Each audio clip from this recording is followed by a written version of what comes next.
Namirembe Road lwe lumu ku luguudo mu kibuga Kampala olusingako akayisanyo saka ebyobusuubuzi okukwajja naddala mu biseera by'okumakya nga abantu bagenda okukola n'akawungeezi nga badda eka. Oba oliawo kye kyawaliriza ekitongole ki KCCA okusalawo okufuula oluguudo luno okubeera olw'ebigere ng'ekitundu ekirala kyaba bugaali. Entekateeka eno egibwaako akawuuwo omwezi ogujja okusinziira ku KCCA. We are supposed to start next month in August.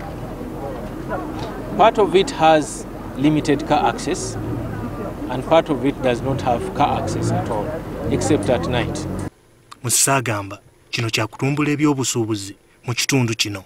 So it will go over Namirembe Road and Loom Street up to Entebbe Road. The contractor is Stirling Civil Engineering Limited, the same contractor doing these roads we've been inspecting. Oluguudo bwe lunaafuuka olw'ebigere kigenda kwongera nnyo ku bantu abagula ku luguudo olwo kubanga tugenda kukkiriza abantu bateeke ebyamaguzi mu luguudo, awaabadde oluguudo bateekewo restaurants, bateekewo ebintu bye batunda, batuwekewo ebintu byonna bye baagala nga KCCA bawa license. Emmotoka ezibadde ziyita ku luguudo luno kati za kuyita ku nguudo endala ng'ezimu zaawedde dda okukola so ng'endala zinaatera okuggwa.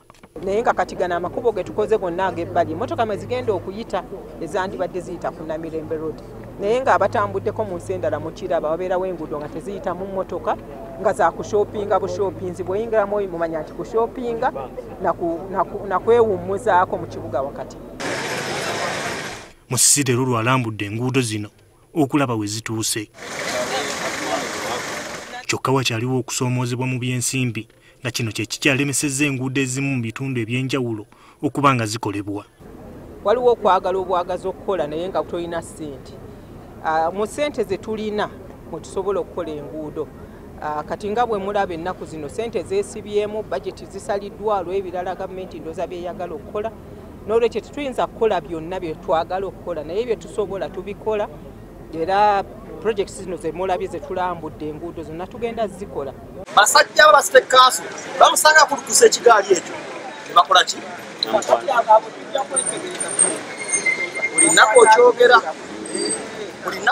Waliwo abantu abeemulugunyiza eri Nankulu olw'eryanyi abakwasisa amateeka mu KCCA lye bakozesa ku bantu.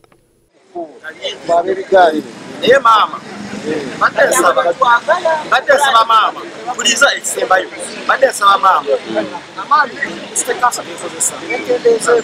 Kaakati bw'obeera otundira ku luguudo kyova olaba ate abo akatale bakomplayininga beemulugunya nti tebalina bagula kuba abantu abandibadde mu butale ate bali ku luguudo. Kati kyetusaba nti baddeyo mu butale kuba ab'omu butale batusasulayo ku musolo balina bye basuula ebisaaniiko.